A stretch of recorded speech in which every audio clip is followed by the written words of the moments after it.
KTR and Kavitha essentially being pitted against each other. It's not the first time we've seen that in politics. But as a result of that, the decision was taken by Father KCR to suspend Kavitha from the party. That was an announcement that was made yesterday. And today, she's now gone ahead and resigned as member of the Legislative Council, stepping down after being expelled from the BRS for anti-party activities. That was the reason given by the BRS.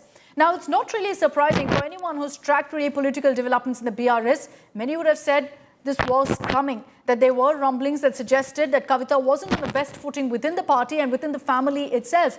Now, the reason, however, that the suspension has happened now is because Kavitha had lashed out against her cousin, senior BRS leader T. Harish Rao, claiming he and Revant Reddy had conspired to target her family. And that's why the Kaleshwaram irrigation project scam had in fact leveled allegations also against her father, KCR. Let's get you in fact a sense of all the reactions that have come in so far. आज चंद लोग BRS party में हमारे आसपास पिताजी के इर्द गिर्द थोड़े लोग जिनके जो वेस्टेड इंटरेस्ट है, जिनको अपनी ही फायदा की जो सोच है, ऐसे लोग बीआरएस पार्टी में उनका लीड रोल हो गया है और उनके वजह से उन्होंने मेरे पिताजी के ऊपर, मैं ऐसा मानती हूं, दबाव बना के मुझे पार्टी से निकालने का काम किया है। लेकिन मैं बीआरएस पार्टी से, हमारे पिताजी से यही रिक्वेस्ट करना चाहती हूं कि आपके इर्द गिर्द जो लोग जमा हुए हैं, उनकी नीयत के बारे में आप सोचिए। क्या वो पार्टी के लिए काम आएंगे? आप इसके ऊपर गौर कीजिए। हमारे परिवार को तोड़ने का काम उन्होंने आज किया है। बीआरएस पार्टी के परिवार को तोड़ने का काम आज उन्होंने किया है। और ये किसके फायदे के लिए उन्होंने किया है? तेलंगाना के आवाम के फायदा के लिए उन्होंने नहीं किया है, उनके खुद के फायदा के लिए किया है। तो मैं मेरे पिताजी से, बीआरएस पार्टी से यही रिक्वेस्ट करना चाहूंगी कि ऐसे लोगों को पहचानिए, उनकी असली रूप आप पहचानिए और उनके ऊपर जो भी एक्शन हो सकता है वो लीजिए। ఒకప్పుడు ఏ పార్టీని బతకనియేమో, ఎవరు రాజకీయం కాదు కదా, నిద్రలో కూడా శాసనసభ్యులు అవుతామన్న ఆలోచన చెయ్యొద్దు అని ఆనాడు అక్రమ కేసులు పెట్టి ఎందరిని ఎంతమందిని జైలుకు పంపించారు. ఇవాళ వాళ్ళే తన్నుకొని చేస్తున్నారు. ఒకరు కడుపులో కత్తులు పెట్టుకొని కౌగిలించుకుంటున్నారు. ఎవరు అక్కర్లేదు, వాళ్ళని వాళ్ళే పొడుచుకుంటున్నారు. విపరీతమైన అవినీతి సొమ్ము వచ్చిన తర్వాత సొమ్ముల పంపకాలలో కుటుంబ పంచాయతీలు, ఇవాళ కుటుంబంలోనే ఒకరు సహించుకోలేని పరిస్థితి. ఒకరి మీద ఒకరు యాసిడ్ దాడులు చేసుకోవాలని ఒకరిని ఇంకొకరు నవ్వుతూనే కడుపులో కత్తులు పెట్టుకొని కౌగిలించుకునే పరిస్థితులు ఈ రాష్ట్రంలో దాపురించినాయి. పాపం ఊరికే పోదు. పెద్దలు చెప్పిండ్రు, చేసుకున్న వాడికి చేసుకున్నంత మహానుభావ అని చెప్పిండ్రు. చేసిన పాపాలు ఎక్కడికి పోవు, ఖచ్చితంగా ఆ పాపాలు వెంటాడుతూనే ఉంటాయి. వాళ్ళు అనుభవించి తీరాల్సిందే. ఆయన వెనకాల ఈయన ఉన్నాడని, ఈయన వెనకాల ఆయన ఉన్నాడని నేను ఒక మాట చెప్పదలుచుకున్నాను. అంత చెత్తగాళ్ళు వెనకాల నేనెందుకుంటానయా? BRS holdings, it has exposed their corruption and their corrupt family, their corrupt leaders. They have in fact amassed the wealth, and now when distribution of the wealth, they amassed this ill-gotten wealth. This parliament is elected. Okay, let me bring in Abdul Bashir, who's been tracking all the updates on this story. Abdul, I started off this broadcast by saying that perhaps this was, in a sense, coming because there was a lot of talk about, issues within the BRS first family. But what next are we really going to be seeing for Kavitha? Look, clearly at this point, she's been suspended from the BRS. Is there still a point or a chance of reconciliation? What's led to KCR taking this kind of a drastic decision against his own daughter? Well, as you mentioned, Akshita, Kavitha has been mentioning that she has been sidelined in the party, and this is not the first time. Earlier also, she was not vocal, but she had been projecting that she is being sidelined. And when the suspension letter had come yesterday, she had mentioned that the party leader, KCR Garu, did not even call her to ask what is her side, what is her say on this particular issue that is going. And now Kavitha has clearly slammed people around the former Chief Minister and BRS President KCR that Harish Rao and Santosh is responsible for this particular step or situation that has been created. Now, well, K. Kavitha on one side has told us, she's given a resignation letter from the party membership and also her membership to the Legislative Council. But she has asked her father and brother to understand the situation and be careful with these people around him. Now, Okay. apart from this, what we are understanding is that there is a high possibility that K. Kavitha will also float a new party, or else her Telangana Jagrati organization that she is heading, she will be leading that organization. But a No, but clear Abdul, is this stance a point her of no or return? Politically, yes, there's clearly a breakdown in ties between K. Kavitha, her father, and her brother. But as far as family ties go, what exactly has led to, it reaching a point where KCR has taken this decision? Well, the whole scenario had come, burst out when Kaleshwaram issue or Kaleshwaram case was brought in the assembly, arguments were made, and then a CBI inquiry is a point where the whole patience of K. Kavitha had burst out, is what she's saying. She's saying for the wrongdoings of others, why is KCR, a Bapu of Telangana, being projected in bad light, is what she's mentioned. Now, her say is that KCR is not responsible, but if it is somebody who is responsible, it would be the then irrigation minister, So the Harish allegation, and Santosh. the allegation then is that there was Kumar. corruption. There was corruption within the BRS. So that by itself leads to essentially you giving an opportunity to the likes of the Congress in Telangana to attack the BRS. Maybe that's what triggered it. Maybe there was a lot of deep-rooted issues that have now emerged to the fore. Thank you, Abdul, for getting us those details. But mind you, K. Kavitha was targeting her cousin, Harish Rao, not her brother, KTR. And yet, she's been suspended from the party. It's not the first time we've seen this kind of familial divides over politics. Unfortunately, it's something we see far too often in politics, where ties by blood don't matter when it comes to politics. Let's talk about that and multiple instances. The latest, of course, now is what we're seeing between KTR and K. Kavitha, the siblings in the BRS. Now, clearly at this point, KCR has suspended Kavitha from the party. His own daughter, he suspended her from the party because the message is very clear. She's crossed a Lakshman Rekha, and the idea is that she went ahead and indulged in anti-party activities. Not the first time, like I said, because we've seen this with Chandrababu Naidu and NTR. What am I referring to? Well, essentially, Naidu had staged a coup against his father-in-law. This was, of course, many decades ago, but it was a very telling political chapter in Andhra's history.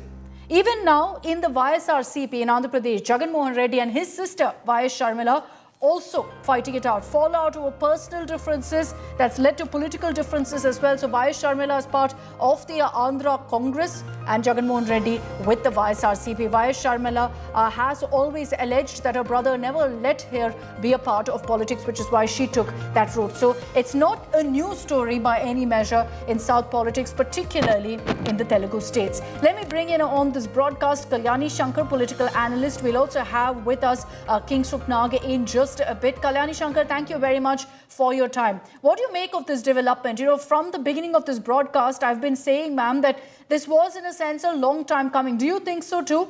That, there were differences clearly in the first family of the BRS? Well, you see, when KCR launched his party, at that time he didn't have, it was Telangana. Now he changed it to Bharat.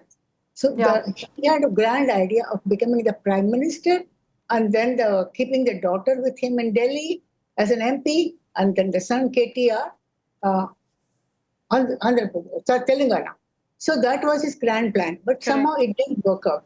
So then later on he thought that he would send Kavitha to Delhi as an MP. That also didn't work out.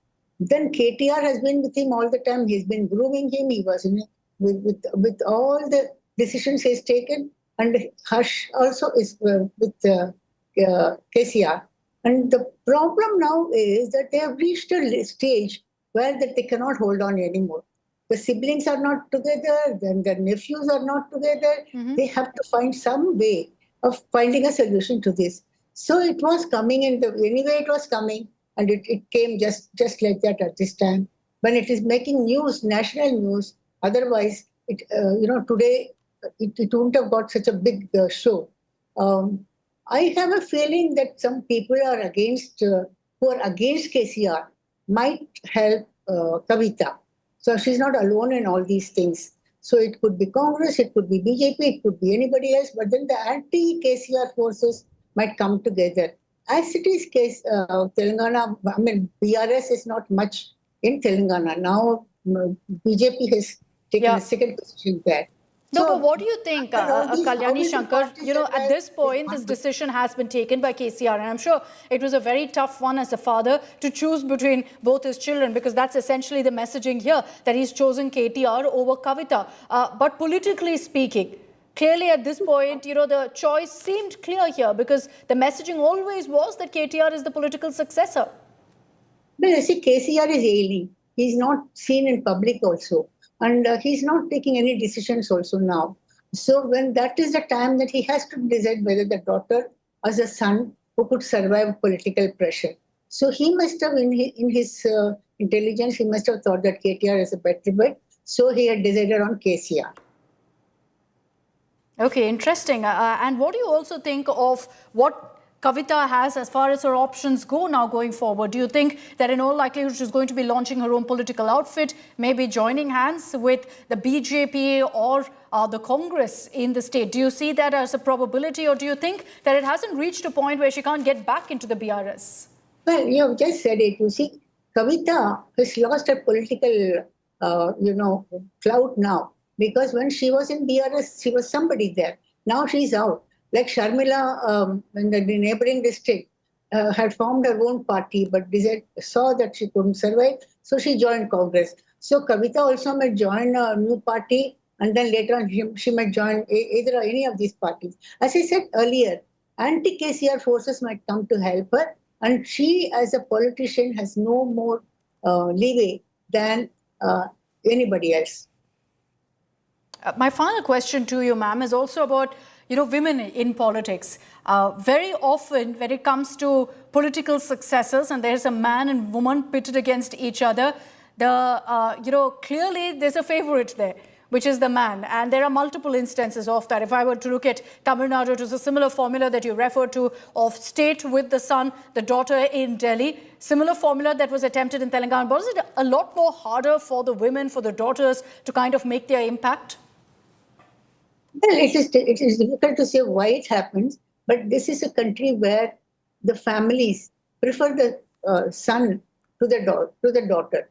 That's what is happening in Congress party also. Why is Priyanka not favored first, and now only she's been brought in? So this is normally part of Indian psyche, that the son gets the preference, not the daughter. And the daughters, of course, initially they want to give them both. They give them the opportunity, they come to power, and when they come to power, they give them opportunities. But then once they are able to prove it, then only they can think of the next step. So in this case, KTR had been with KCR all the time. So there is no way Kavitha can claim, and all of them wanted to become the party president. Now, that is another problem. You see, Kavitha also wants to become the party president now. So this is positioning for power is what is a real thing. This is a family feud, nothing but family feud. And this will go on for some time, drama in public. Everybody will watch the dirty linen in public. And after some time, they will come together. They will just disappear sometimes, or they may survive. But it's impact, only clearly, from what you're telling us, ma'am, impact not much, but at the end of the day, it does give leeway for the Congress to go ahead and attack the BRS, saying, look at what's happening. They don't have, things in order, and that's why you're seeing this very public feud. We've already heard that from the Telangana Chief Minister, Resigned Reddy, who's reacted, mocking what's happening in the BRS First Family, as they're called. Thank you very much, Kalyani Shankar, for joining us with your analysis and your perspective on what's playing out right now within the BRS in Telangana. Let's move on and talk about Tamil Nadu Deputy Chief Minister Udayanidhi Stalin speaking out on that entire controversy that he triggered over Sanatana Dharma when he had referred to it as dengue, compared it to malaria. All of that he's referred to now, saying that his words were twisted as part of a disinformation campaign against him. Udayanidhi Stalin, remember, had never apologized for that particular remark, which had set off a nationwide storm. Today, speaking on it, he claims that all of it was just misinformation, that his words were twisted, that fake news was spread, so much so that a price was put on his head as well, referring to the fact that there were even bounties that were offered for action against Udayanidhi Stalin. Remember the comment that he'd made, where 3 years ago he'd compared Sanatana Dharma to malaria, to dengue. And that had, of course, triggered this massive, massive storm. Let's get you a sense of exactly what Udayanidhi Stalin has had to say now. எனக்கே இந்த பிரச்சனை நடந்துச்சு. ஒரு 3 வருடங்களுக்கு முன்பு நான் ஒரு நிகழ்ச்சியில கலந்துக்கிட்டேன்.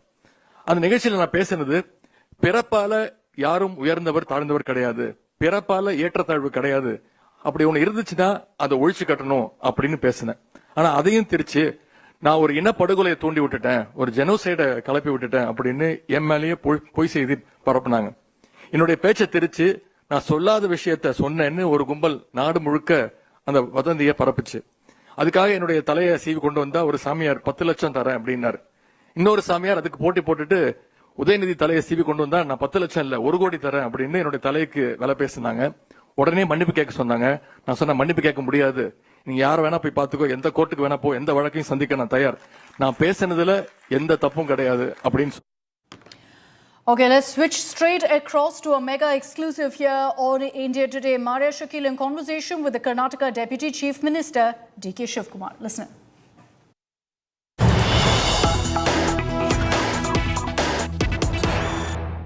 Hello everyone and welcome to the special conversation. D.K. Shivkumar is Deputy Chief Minister of Karnataka and Bengaluru's in charge minister. He has only now announced what he calls the greatest urban governance reform in Bengaluru's history. This will essentially involve the bifurcation of BBMP into smaller corporations. What is the rationale behind this move? Let me go straight to Bengaluru, where D.K. Shivkumar joins us live. Mr. Shivkumar, will this bifurcation require legislative changes? And what hurdles do you anticipate in getting this approved, sir? See, already this corporation has come into existence. Already the law has been imposed. This was been placed in the assembly. I have already formed a joint selection committee of the houses, both the houses. It was been discussed. His committee was being formed, 15 meetings were being conducted. Ultimately, with lot of objections, lot of suggestions, the matter has been passed in the assembly. It was been sent to the governor. His Excellency Governor of Karnataka has already accepted it. And now with all the bifurcation and making the area whichever has to be in a acute manner, ultimately we have notified, and from yesterday they have started functioning. It has been divided into 5 corporations. This GBA has been formed. Upper to the corporation, there is an authority called the GBA. So the Greater Bangalore Authority. So that authority is for the better governance, effective delivery of the services, and the GBA is going to coordinate with all the other departments, and the mega projects will be done by the Greater Bangalore Authority. This is one as you have seen in Tokyo and other important cities. This is also there. This is not only the first city which has been doing, but as far as India is concerned, we have taken a very strong decision. You know, even in London, even in New York, and all this type of administration is been going on. See, we have seen that the 74th amendment which was being given by Rajuji has not been effected. And the entire corporations will have more effective. A new leadership also will be growing there. Almost in Bangalore city, we had about 198 wards. Now more or less about 500 wards will be created, and new leadership will grow in Bangalore. Okay, let's get to the brass tacks now, Mr. D.K. Shivkumar. How will municipal revenues such as property tax, infrastructure cess and state grants be distributed among the new corporations? See, I fully agree on this point. We are not touching the 74th amendment.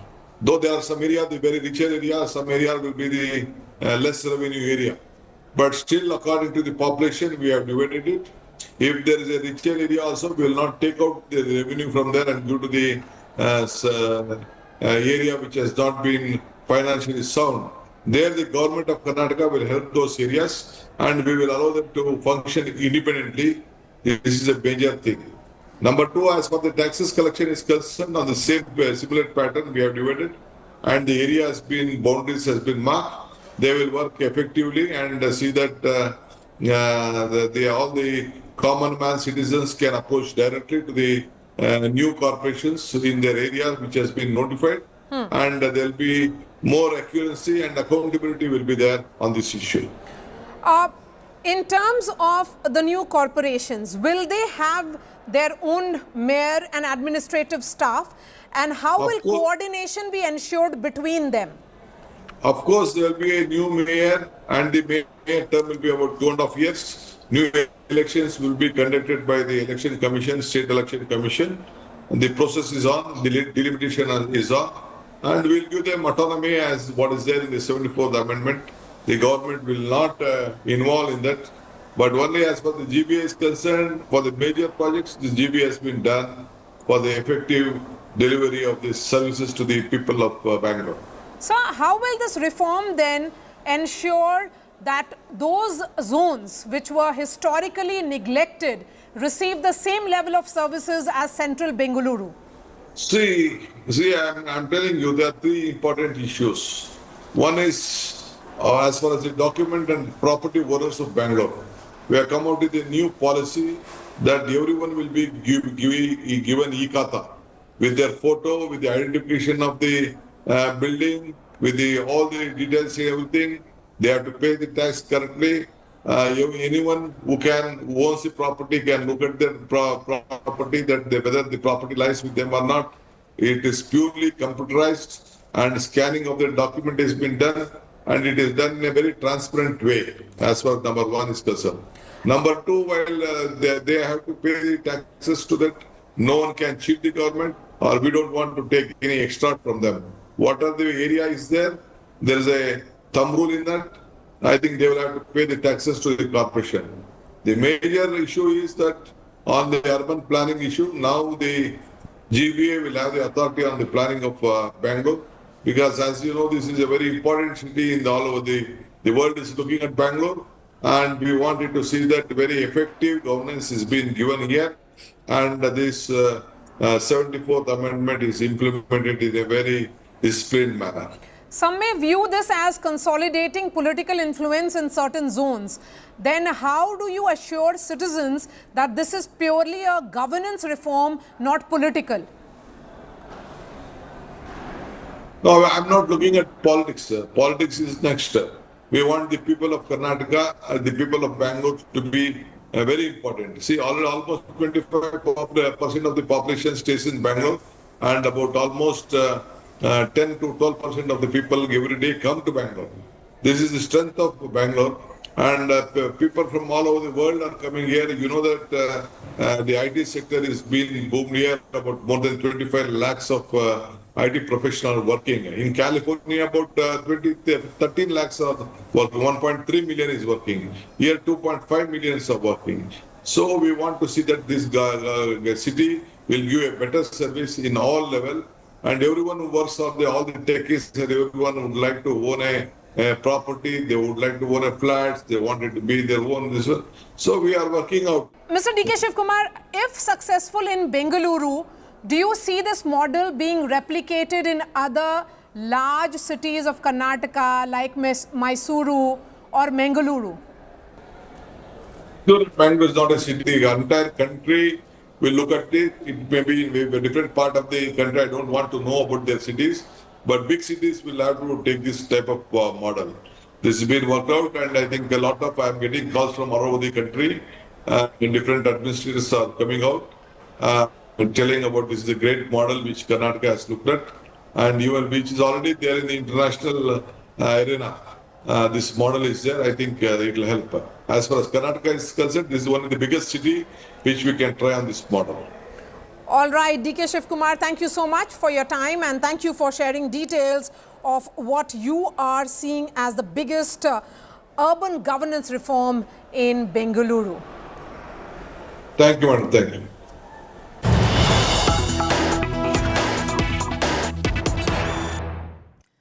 So that's DK Shivkumar's rather ambitious Make Bengaluru Great Again plan. We certainly hope so, and you can catch that full interview at 10 p.m. with Maria Shakil.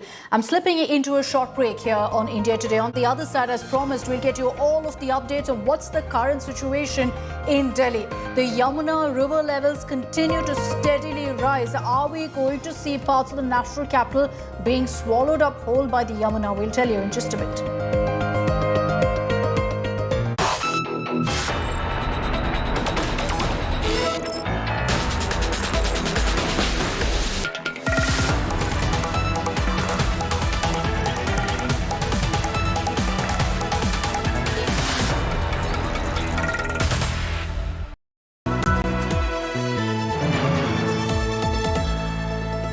Moto G96 5G. All eyes on you.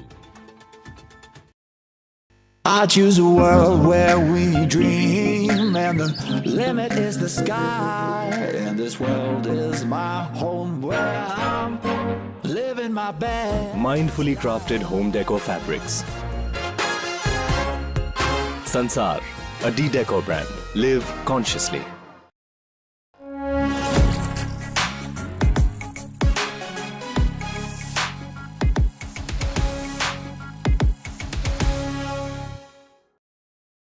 All eyes on you. How has he seen it all? Gotta have some spin, never blending, dripping in, dripping like so clean. Moto G96 5G. All eyes on you.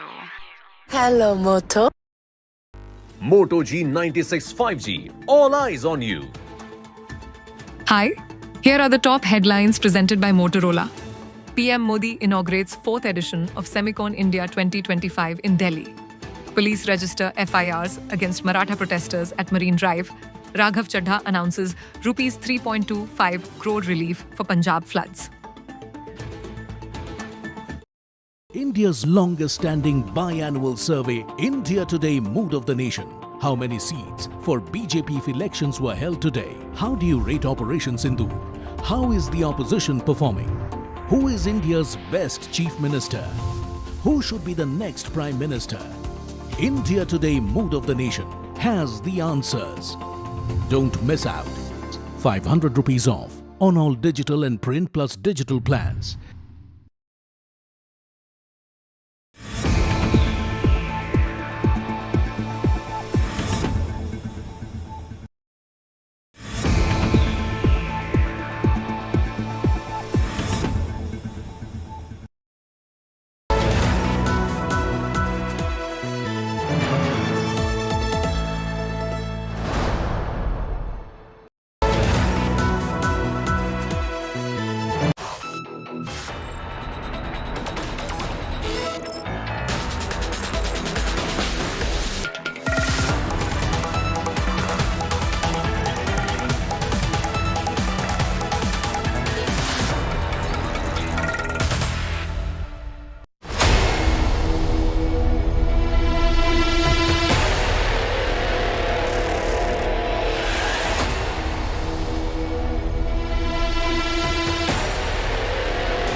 That's just a glimpse of what Delhi looks like currently, and unfortunately in the next few hours we could see it going from bad to worse. The reason I say that is that the Yamuna levels continue to rise, and that doesn't spell good news ever, because we've seen what happened in 2023. I was there on ground in parts of the Red Fort, Old Delhi, where water had entered, and so across parts of Delhi it was essentially almost like an island of what managed to really stay dry through the Yamuna flowing into the national capital. Are we going to see a similar situation today in 2025?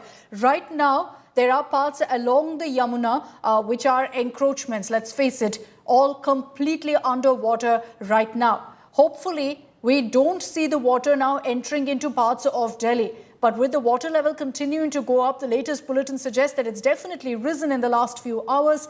There is very much a possibility that tomorrow morning we'll wake up to the same scenes that we did in 2023 of water flowing through the streets of Delhi, even in iconic locations like the Red Fort. Let me get you an update from ground zero, from the national capital, from Delhi. What's the situation currently? Piyush Mishra is joining us live from Akshardham. We have Milind Sharma also joining us live. Milind, I'm going to come across to you first. Take us through exactly where you are. You've been out through the day. So are you seeing the water levels going up in the last few hours? Well, Akshita, definitely there has been a rise in the water levels, especially near the areas of Yamuna, where a lot of people have been evacuated from. But I'm at a very important stretch right now. This happens to be right after the airport road, and this crosses after Dhaula Kua. And look at the condition of this major road right now, where there's a bus stop over here that's completely submerged. I'll just ask Ajay to just pan here and show you. Right in front, there's a bus stop here, right next to where I'm standing, and that's also completely submerged in water. People are not even using that particular bus stop because the roads here, they are broken. There are no drains over here in this area, and that's why all the water that has been collected in one particular region in Munirka right now is flowing from here.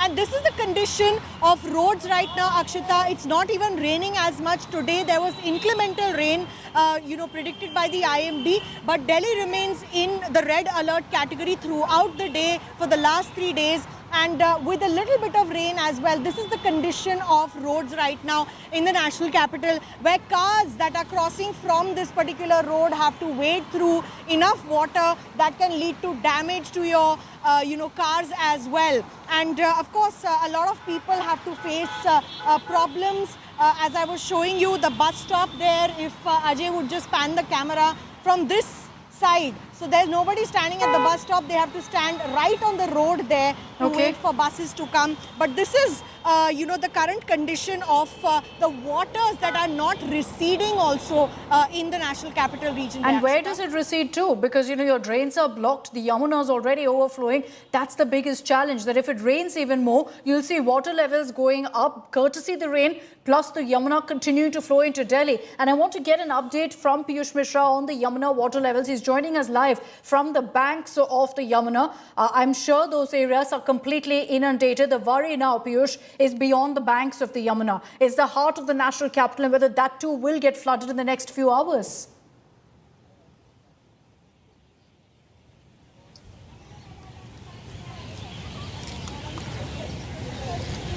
Piyush, can you hear me?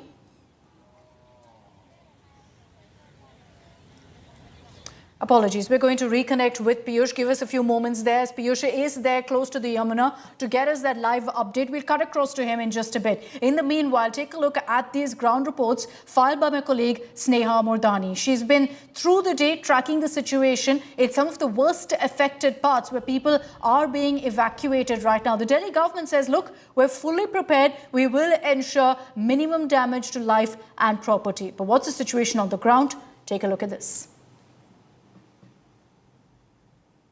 This is Delhi's popular monastery market, which has been completely shut down. As you can see, it's filled with water completely. Well, the authorities say that this isn't the fault of the government. This has got more to do with the fact that this monastery market is in fact located on the Zone O area, which is an area at the flood bank, which means construction of this market per se is illegal. It's been flagged off several times. It's on the floodplains, and it is violative of various norms, various environmental norms, but this market continues to flourish. What is our fault, says the government, because if you're located on the floodplains, then flooding certainly is bound to happen. Historically, the Yamuna's flooding was a seasonal problem. It had a rhythm to it.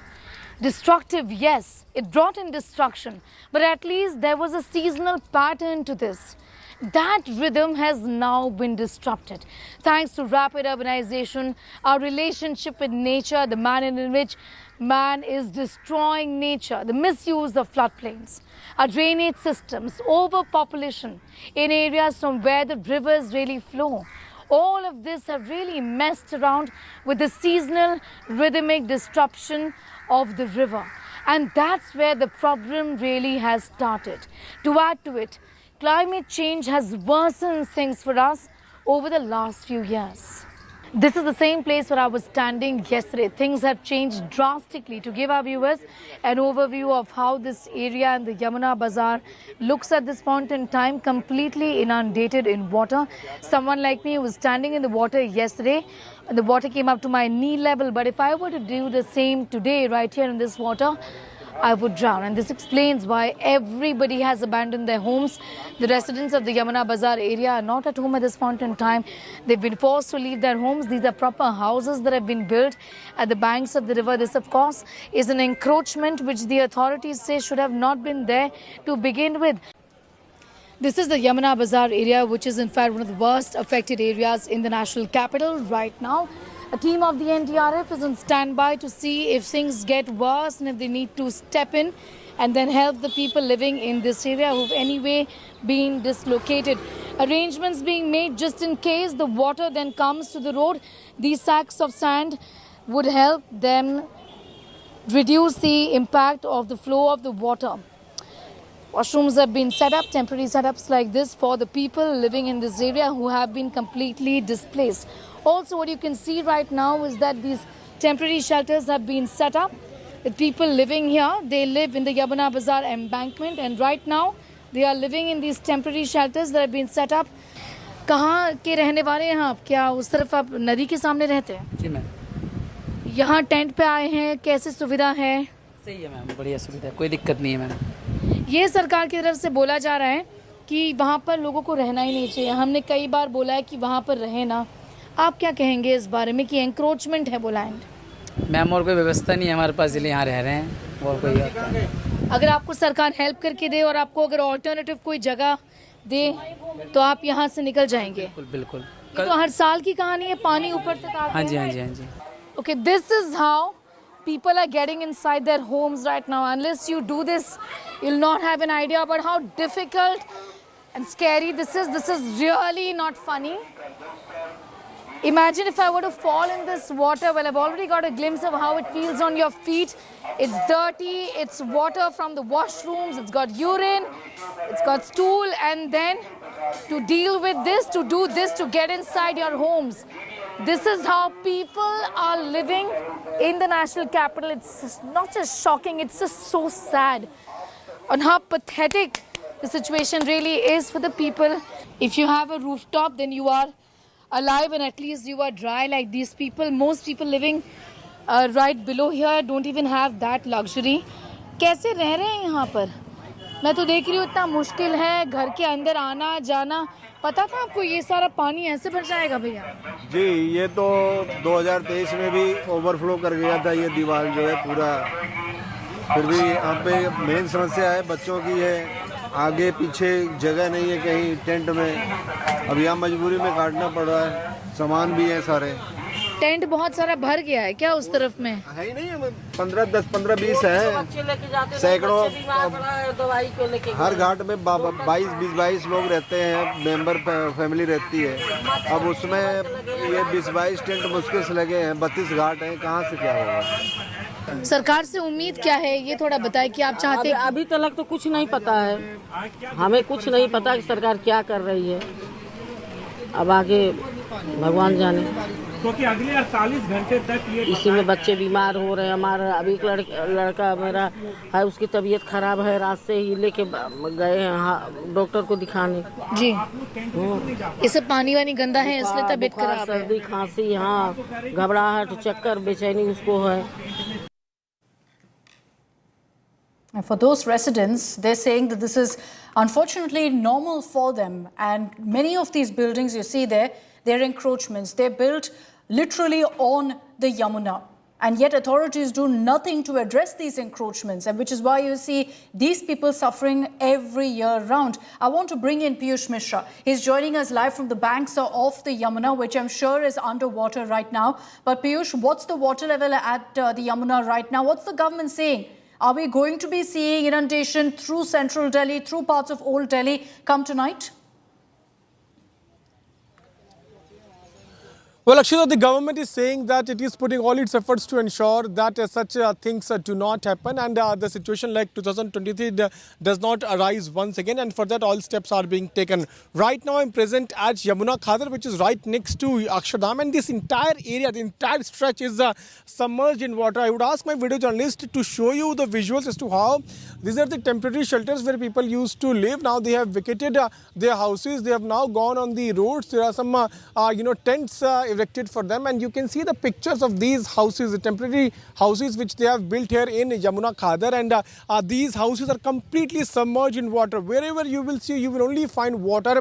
The trees are submerged. We can also hear voices of cattle who are stuck inside this water. This entire area is completely inundated in water, and on my right hand side also you can see as to how there are cattle who are struggling to get out of this water, which has now crossed the level of danger level of Yamuna river. And on my left hand side also we can try to show you a 360-degree view of this entire area. You can see everywhere you will only find water. So this shows as to how day by day the situation is turning grim, and this is the place from where I am reporting is an under construction flyover, and we have managed to reach here by using some other vehicle, because the four-wheelers were not coming here. But you can see as to how this entire stretch which connects Akshardham and Mayur Vihar, and this under construction flyover, and very soon will be connecting Barapula. This so from Piyush, this these very areas that you're showing us, where there's water right now, were these roads previously? Well, they were, Akshita, these were the temporary houses where people used to live. Now they have vacated their houses, and this is the area of Yamuna Khadar, which means the Yamuna river is not very far from here, but because the water is flowing above the danger level, the water has come in all these residential areas where people used to live. So we are showing you the pictures of these houses also, who are now completely submerged.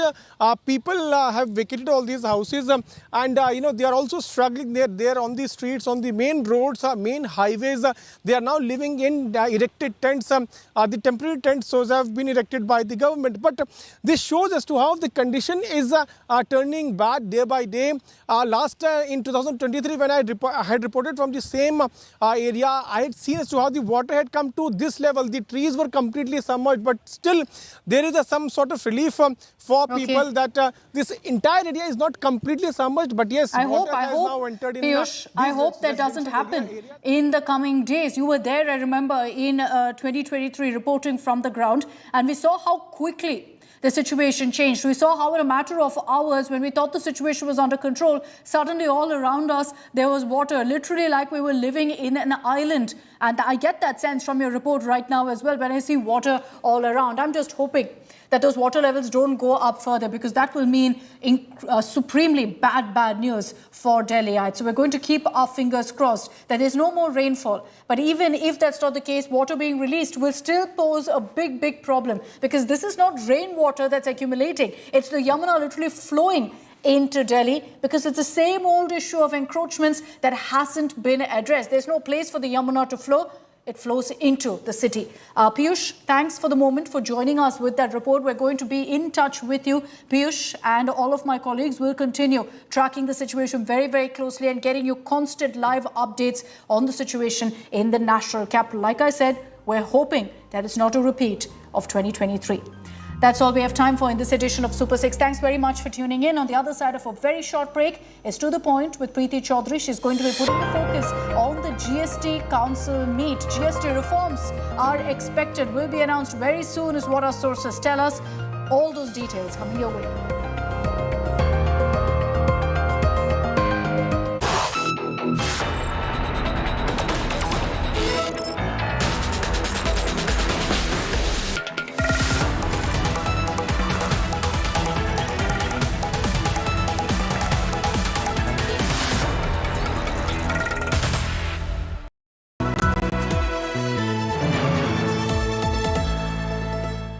Moto G96 5G. All eyes on you.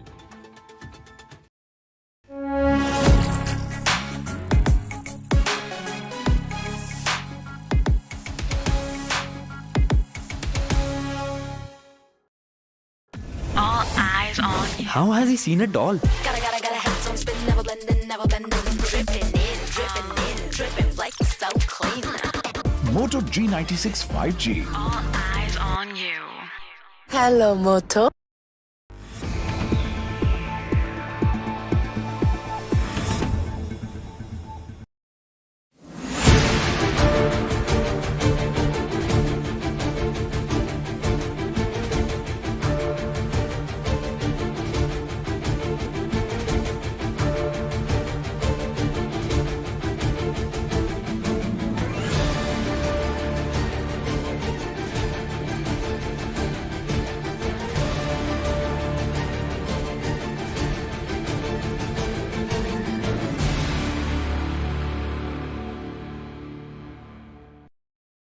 Weather forecast now.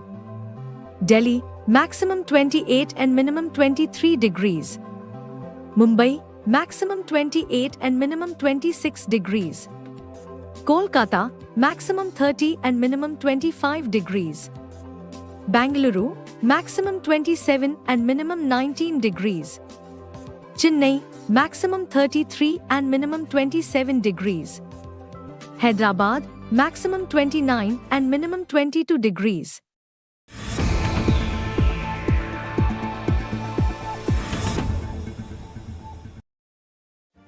Make your media plan smarter with India Today Live TV on your connected devices. Amplify your brand with 100 million smart internet viewers. To advertise, mail us at sales@aajtak.com. Make your media plan smarter with India Today Live TV on your connected devices. Amplify your brand with 100 million smart internet viewers. To advertise, mail us at sales@aajtak.com.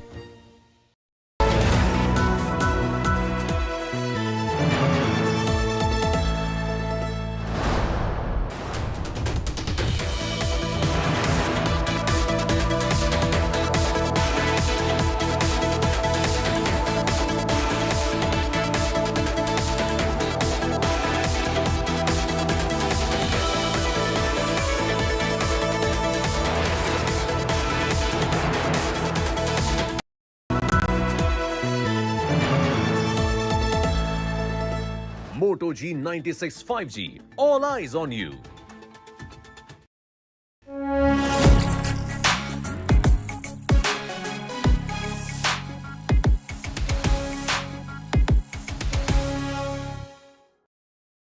All eyes on you. How has he seen it all? Gotta head on spin, never blending, dripping in, dripping like so clean. Moto G96 5G. All eyes on you. Hello, Moto.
Make your media plan smarter with India Today Live TV on your connected devices. Amplify your brand with 100 million smart internet viewers. To advertise, mail us at sales@aajtak.com.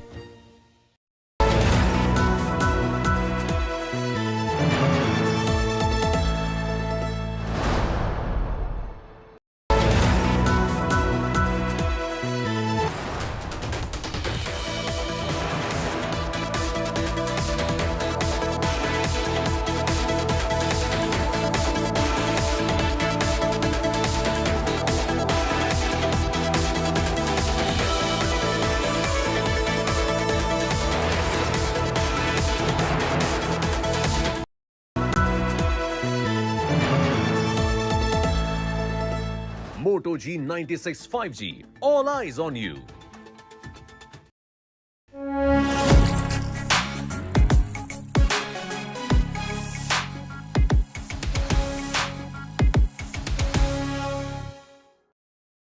All eyes on you. How has he seen a doll? Gotta head on spin, never blending, dripping in, dripping like so clean. Moto G96 5G. All eyes on you. Hello, Moto.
So sorry.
Co-powered by Skoda. Let's explore. Veka, India's largest selling UPVC window. Tanishq Celeste, exclusive solitaires with superlative natural light performance.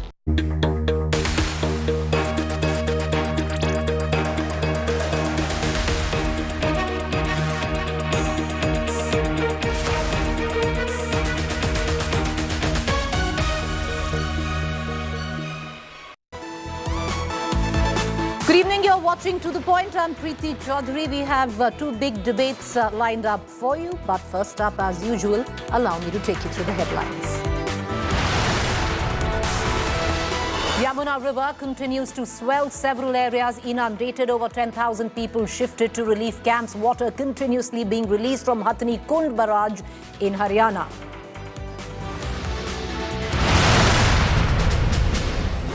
The land of five rivers, Punjab, becomes the land of devastating floods. Schools, colleges in Punjab to remain shut till 7 September. All 23 districts have been declared affected.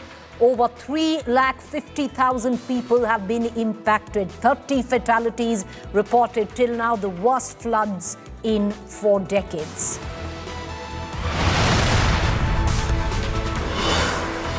GST Council meet currently underway in New Delhi to discuss GST reform. Sources say new GST rates to come into effect from September 5th, offering consumers a relief on daily essentials.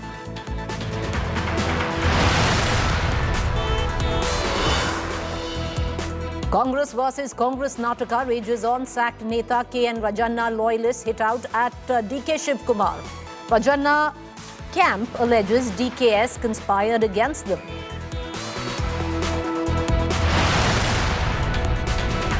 CAA relief by Modi government. Persecuted Hindus, Sikhs, Christians, Jains and Buddhists who fled to India till 2024 will not be sent back.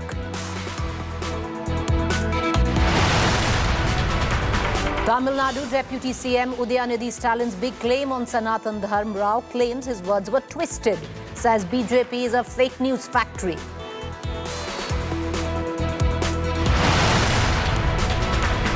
President Trump faces fire for tariffs on India. Modi, Xi, Putin, Bonhomme rattles US. Ex-US officials blame Trump for drift.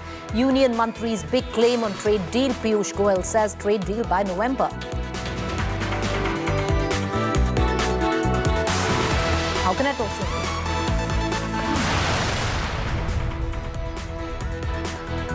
All right, viewers, the 56th meeting of the Goods and Services Tax Council began on Wednesday. Lots going on. Finance Minister Nirmala Sitharaman in the chair. 8 opposition ruled states are now demanding revenue protection, an all-out GST war. मेरे प्यारे देशवासियों, हम next generation GST reforms लेकर के आ रहे हैं। सामान्य मानवी की जरूरतों के टैक्स भारी मात्रा में कम कर दिए जाएंगे।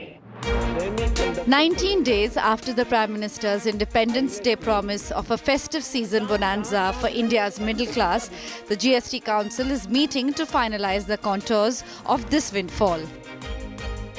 While consumers are eyeing the goodies that they may soon get, economists are weighing the festive season boost these tax cuts could deliver to the economy.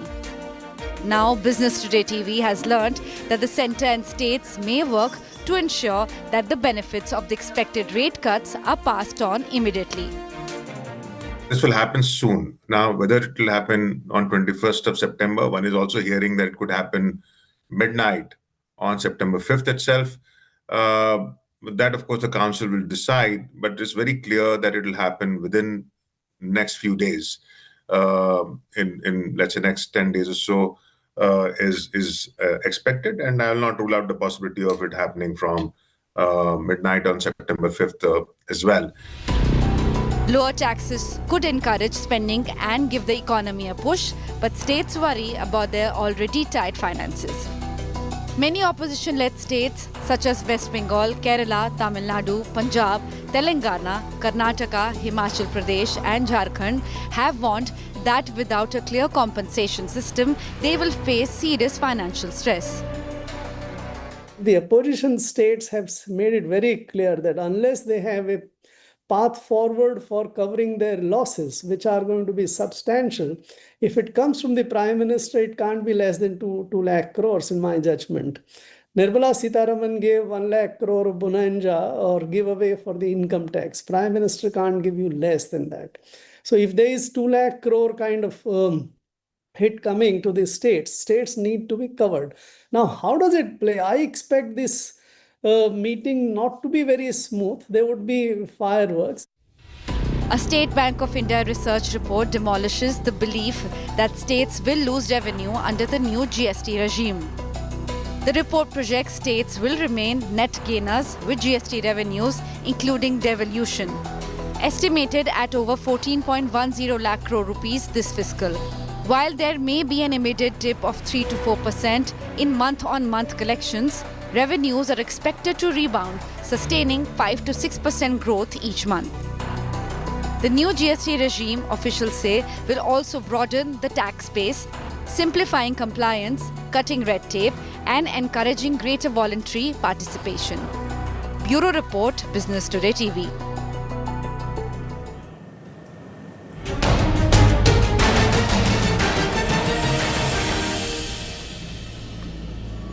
Whereas what the GST restructuring has done is exposed federal fault lines, with many states, opposition ruled states, mostly opposing it.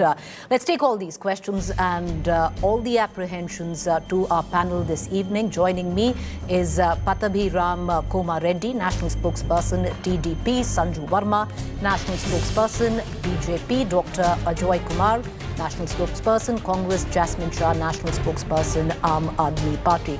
Sanju Verma, let's begin with you. All our panelists is going to get a 2-minute timer each. They can put their points forward, hoping no personal attacks. Everyone sticks to the queue and puts their party's point of view forward. Sanju Verma, let's begin with you on the GST reform. The council meet today. Various slabs seem to suggest that, the restructuring, in somewhat way, cheer coming in for the Aam Aadmi, but the states have huge reservations on who will absorb the deficit. Preeti, let me first make one thing very clear, that the Vijay Kelkar committee recommended GST way back in 2004. Between 2004 and 2014, for 10 long years, the Congress party was in power. It built flaky castles in the air, but it was not able to implement GST due to two nagging issues. One was to decide on the R&R, the revenue neutral rate. And the second was how to compensate states. In fact, that time, the Maharashtra Chief Minister was Prithviraj Chauhan, and he was one of the biggest anti-GST naysayers, anti-GST votaries. So the limited point is that the Modi government, by bringing to fruition the GST on the 1st of July 2017, it showed that it has the willpower, the courage of conviction to not only have grand ideas, but to ensure that those grand ideas are made workable with seamless execution on the ground. That is point number one. Now, point number two that I want to tell the states, be it BJP ruled or opposition ruled states, under the centre's divisible pool, 41% of the divisible pool is given to states. So, for instance, if the center earns 100 rupees, 41 rupees go to various states. That is one way of giving revenue to states. The other thing which very few people know is there are 3 GSTs: central GST, state GST, and integrated GST. Central GST is levied and collected by the center. State GST is levied and collected by the states. But integrated GST, 50% of that is shared again with the states. The third point, very quickly, this your audience will love to hear. The compensation under GST over the years, FY